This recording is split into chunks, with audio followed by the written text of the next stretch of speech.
ये worksheet number 30। आज हम अपनी वर्कशीट नंबर 30 करेंगे। ठीक है, इसमें हम क्या पढ़ेंगे? आज अपनी आइज़ के बारे में पढ़ेंगे। जो हमारी आइज़ होती हैं उसमें कौन कौन से पार्ट्स होते हैं और वो क्या क्या कार्य करते हैं। ठीक है, तो अब हम देखते हैं। आँख सबसे महत्वपूर्ण ज्ञानेंद्रियों में से एक है जो हमें आसपास के संसार को देखने के योग्य बनाती है। हमारी आइज़ ही हमारी एक सेंस ऑर्गन ऐसी हैं जो हमें आसपास का चीज़ें दिखाती हैं, है ना, संसार दिखाती हैं। यह हमारे शरीर के कैमरे की तरह काम करती हैं। हम चीज़ों को तभी देख पाते हैं जब उनसे आने वाली रोशनी हमारी आंखों में प्रवेश करती है। जो हमारी आइज़ होती हैं, मतलब हमारी आइज़ जो होती हैं वो कब हम देख पाते हैं जो चीज़ों को? कब? जब उनसे हमारी जो आंखों में जो लाइट है, रोशनी है, वो जाती है।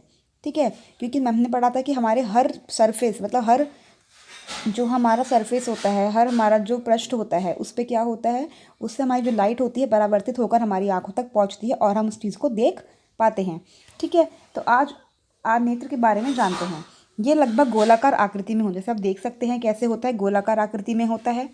ठीक है, आँख का बाहरी कोट परत सफ़ेद है जिसको स्क्लेरा कहते हैं। जो हमारा आँख का वाइट वाला पार्ट होता है ना, जो हमारा वाइट दिखता है आपको, उसे हम बोलते हैं स्क्लेरा। ठीक है, आँख के सामने वाले पारदर्शी हिस्से को कॉर्निया कहते हैं। मतलब कि एक ट्रांसपेरेंट हिस्सा होता है हमारी आइज़ में। ठीक है, आँख के बिल्कुल ऊपर जिसे हम यहाँ से दिखा रहे हैं, ये क्या होता है? हमारा कॉर्निया होता है। ठीक है, कॉर्निया के पीछे एक गहरे रंग की पेशियाँ संरचना है, ये जो देख रहे हैं आप, ये वाली। ठीक है, ये संरचना है हमारी जिसे परितारिका कहते हैं। इसको क्या कहते हैं? आइरिस कहते हैं। आंखों का विशेष रंग आइरिस के कारण होता है। जो हमारी आइस का कलर होता है, जैसे ब्लैक होता है, किसी का ब्लू होता है, किसी का ग्रीन होता है, तो ये किसकी वजह से होता है? परितारिका की वजह से होता है। ठीक है, आप डायग्राम में देखें कौन कौन चीज़ें कहाँ कहाँ पर हैं, क्योंकि डायग्राम आपको बनाना पड़ेगा और उसके पार्ट्स भी लिखने पड़ेंगे, वो एग्जाम में ज़रूर आ सकता है।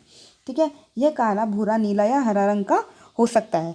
आपने देखी ही है, किसी की आइस ग्रीन, किसी की ब्लू, किसी की ब्लैक, किसी की ब्राउन, है ना। इसके अलावा तो कोई और कलर होता नहीं है ना। ना नीला होता है, ना पीला होता है ना। ये सब कलर होते हैं हमारे, और ये किसकी वजह से होते हैं? परितारिका की वजह से होते हैं।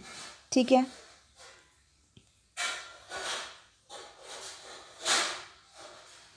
अब देखिए, परितारिका में एक छोटा सा छिद्र है जिसे हम पुतली कहते हैं। जो हमारी आइस की, देखिए कभी पुतली देखी है आइस की?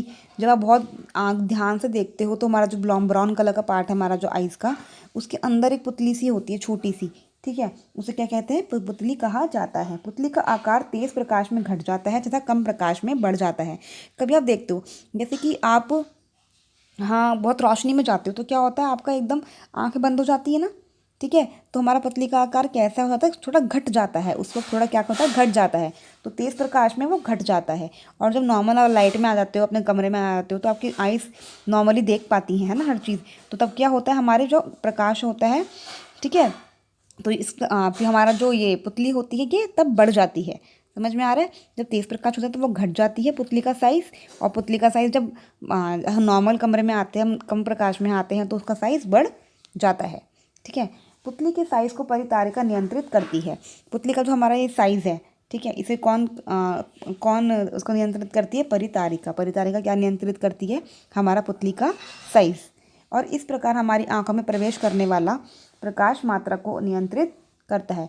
और इस प्रकार हमारी आंखें होती हैं, उसमें प्रवेश करने वाला प्रकाश को नियंत्रित की मात्रा को नियंत्रित करता है। ठीक है, तो जो आइरिस होता है हमारा क्या करता है? साइज़ को नियंत्रित करता है पुतली के, और हमारी आइस के अंदर कितनी प्रकाश जाना चाहिए, कितना नहीं जाना चाहिए, उसकी मात्रा को भी नियंत्रित करता है। समझ में आ गई ये चीज़? आँख की पुतली के पीछे लेंस होता है, ये आकार में उत्तल होता है। जो हमारा आँख में लेंस होता है, जैसे आप देख रहे हैं यहाँ पे, ये लेंस दिख रहा है आपको? ठीक है, लेंस होता है, ये कैसा होता है? हमारा आकार में उत्तल लेंस होता है। ये कैसा होता है? हमारा उत्तल लेंस होता है। ठीक है, हमने पढ़ेंगे, बड़े होकर पढ़ेंगे हम उत्तल उत्तल में कि क्या डिफरेंस होते हैं एग्जैक्ट। ठीक है, लेकिन अभी आप इसको याद रखना है कि जो हमारे आँखों के अंदर लेंस होता है वो कौन सा होता है? उत्तल लेंस होता है। ठीक है बेटा, अब नेक्स्ट वीडियो में देखेंगे।